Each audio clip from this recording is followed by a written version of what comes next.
Okay, BCM wala hin nagtusi nga Baptist headquarters.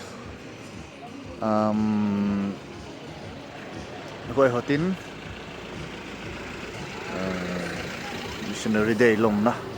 tu soi lom tu soi na in khom toy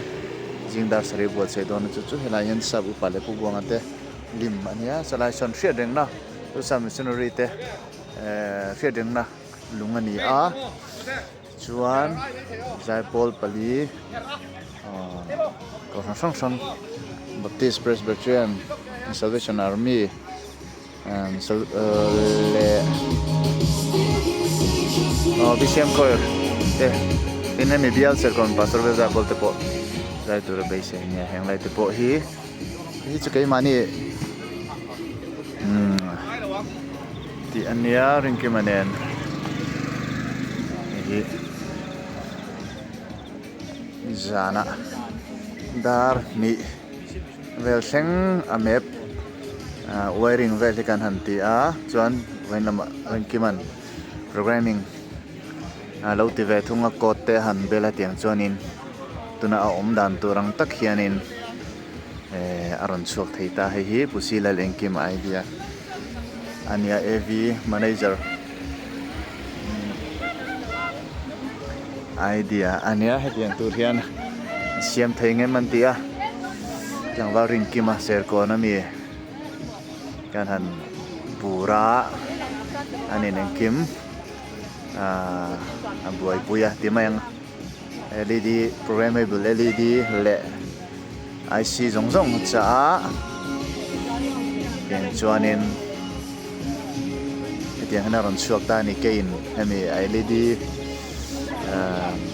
wearing heka khoi ve thunga waina mate akot kaldan tura milin tidanglam lete chun ni thowa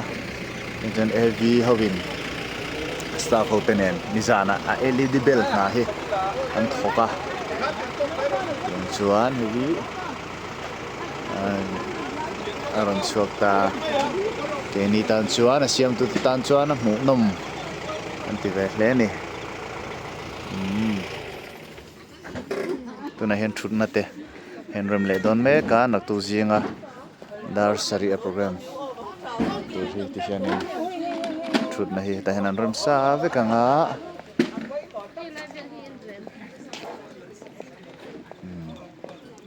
and sound system to po installed fel hi chen tha me tin kan ti ania hi London atangin kian BCM mission field sang te kan nei te kan ko tirani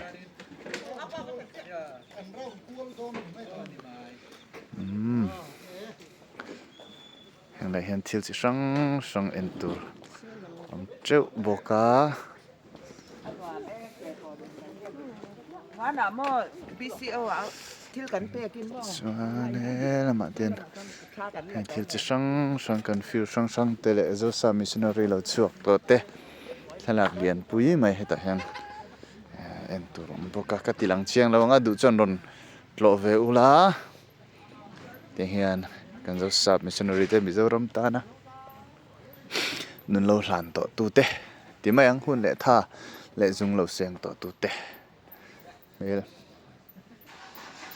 an wam hle mai ya nuk te po ul rum mai ke chu ma ni vain voin ni kan thlenga tun din mun kan thlenga ni tiang en BCM po he hian headquarters mun thatak mai te kan nei pha boka BCM mai ni lawin engene ami zoram tan hian kan zosa missionary te atu te po hian hlu em a bikin kan painor missionary sa bale bubong te hi ambul kan AOB zong te menon siam saktu ten ni wang hianin hlu le zual he ma team lang pang ko boy khop mai he hem pe fel thota me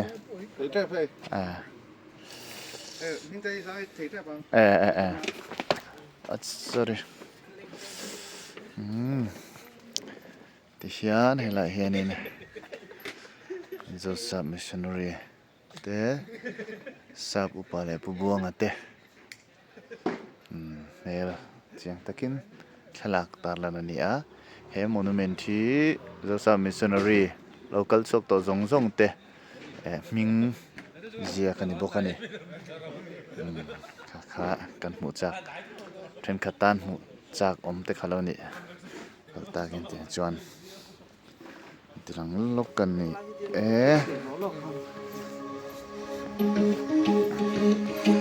chin tra mi tin tan